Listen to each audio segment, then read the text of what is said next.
I outed my vengeful wasband to his new wife when he tried to stop me from rehoming my dog due to health issues. My second wasband was a cheating, gaslighting, angry, highly macho, competitive and controlling jerk. When we got married he swore we were never going to get a pet, but literally within hours of my kids coming back from their dad and stepmoms, and said they were going to get them a dog when the weather got warmer, all of a sudden we had to get them a dog first. We got a male Brittany Spaniel from a breeder, and he turned out to be very loving, intelligent, and a great hunting dog. My kids and I adored him, but I hated how roughly my husband treated him when he got mad. When we got divorced he said he had a right to take his dog, but fortunately our divorce mediator knew how traumatic that would be for my kids, and knew the whole story about how he hadn't wanted a pet and only got the dog because he was so competitive with the other parents, and how he mistreated him when he got mad. I remarried before he did, which really pissed him off, at least in part because he had put a lot of energy into trying to make me believe I wouldn't do any better than him and would regret it if I divorced him. I eventually developed fibromyalgia so badly that I could no longer pet or walk the dog, and my husband became pretty allergic to him, so we very reluctantly agreed we needed to rehome him. That was the best decision because my eldest was off to college at that point and my younger was only at my home half the time, and my husband became pretty allergic to him. Whenever the husband and I would go on a trip we would leave the dog with our next-door neighbors.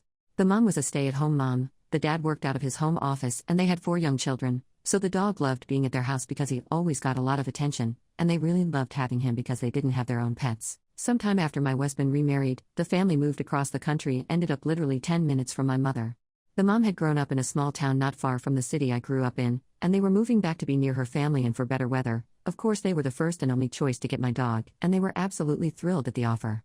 Well, somehow my husband found out about it and contacted them, and was aggressive enough about wanting him that they immediately got back to me, and let me know they didn't feel comfortable taking the dog as long as he didn't agree to it. They'd never felt super comfortable around him because he was so macho and could be aggressive, and even though they were already across the country, they understandably didn't want to be in the middle. He was living in a little townhouse with a tiny yard, and he and his wife were both working full-time. He actually had 2 jobs, so he was rarely there and the dog wouldn't get much attention at all. Electric fence for the dog to hang out in the yard the rest of the year. The former neighbors, however, live in a very large house on a huge piece of land right by the mountains where there's a lot of wildlife, so there are lots of interesting smells. They biked, they ran, and since the weather is much better there, they're able to spend almost the entire year being active outdoors and had said they would take the dog with them as often as possible. So for backup I called both our vet and the breeder and asked them where they thought he would be better off. No surprise what their answer was. I also spent an entire therapy session discussing the decision to make 100% sure that I was doing it for the right reasons.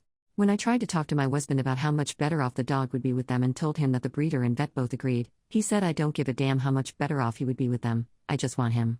That shocked me, because it seemed quite apparent that he only wanted the dog as a symbolic win, because he was pissed off at how much he lost in the divorce, since the dog, the kids, the house, and almost all of the money and furniture were mine, and about the fact that he was wrong in his predictions about how much I would regret divorcing him. He always glared at my husband and me when we saw each other at our spiritual center.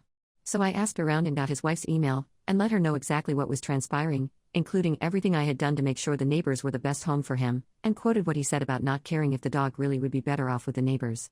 It turns out he had been making it sound to her like I was just being a vengeful jerk, and lo and behold, the next day I get a phone call from him saying that he had been praying on it, and he had decided that it would be best for our dog to go with the neighbors. Not thanks, my wife chewed me out and won't agree to take the dog, so go ahead and give him to them. I was already going to visit my mother soon after that, took the dog, and he had plenty of incredibly fulfilling, ridiculously happy and love-filled years with the family until he passed, and I had visitation, so every time I went to visit my mom I got to play with him.